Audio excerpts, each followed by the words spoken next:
Nakamonitor ngayon ang Manila LGU kasunod ng masamang panahon dulot ng Bagyong Christine. Ayon kay Mayor Hani Lacuna, mayroon na silang mga inilikas at ilang lugar na binabantayan. Si Margaret Gonzalez sa report. Halos walang tigil na pag-ulan ang naranasan sa lungsod ng Maynila dulot ng Bagyong Christine. Batay sa datos ng Pag-asa DOST, nakataas ang signal number 2 sa Metro Manila. Sa Manila Port, kanselado ang biyahe ng mga barko dahil sa sama ng panahon. Ang mga klase sa lahat ng antas ng paaralan at pasok sa mga government offices, suspendido din. Ayon kay Manila Mayor Hani Lacuna Pangan, nagsagawa na sila ng preemptive evacuation para sa ilang mga pamilya sa lungsod.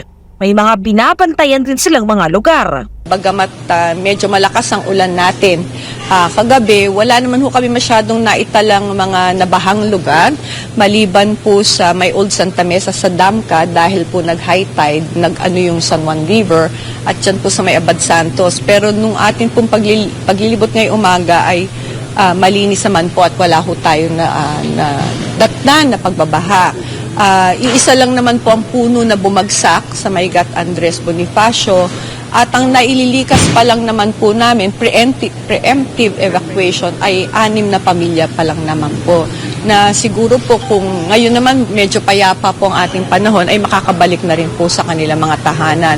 Samantala, naghahanda na rin ang Manila LGU para sa paparating na undas. Ngayong Huwebes, pinuksan na ng lokal na pamahalaan ang Manila North Cemetery para sa mga gusto ng makapaglinis at makapagpintura ng puntod ng kanilang mga mahal sa buhay. Ang iba kahit maulan pa nga, nagsimula na maglinis ng puntod. Kailangan po maglinis na po sila, magpintura at magkumpuni ng kanila pong mga puntod. Ang tanong po dyan, bakit hanggang October 26 lang po? Kasi kami naman po maglilinis ng tabuan na ng sementeryo mula October 27 hanggang dumating po ang October 29.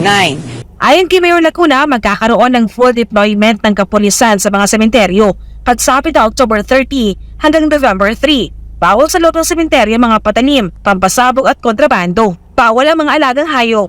Ang mga PWD at senior citizen pwedeng sumakay sa mga e-trike ng LGU sa kanilang pagdalaw sa mga mahal nila sa buhay. Kagaya po ng dati, yung mga bawal pong dalhin, bawal pa rin pong dalhin ngayon.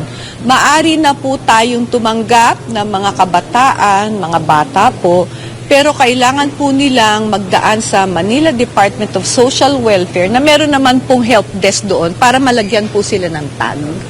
Nang sa gayon po, kung sila ay mamawalay sa kanilang mga magulang, ay madali po silang ma-identify at mahahanap.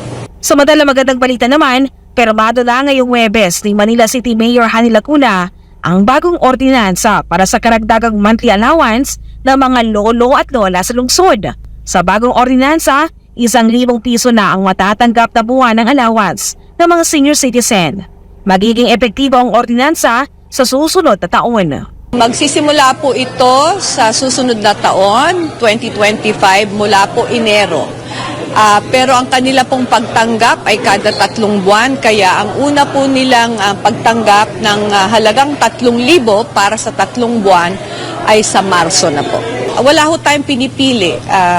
Mahirap, mayaman, middle class po kasama po dyan. Kaya nga natutuwa po sila dahil, kaya nga po nasabi ko, lahat kasama, lahat. Para sa Diyos at Pilipinas Kumahal, Margaret Gonzalez, SMNI News.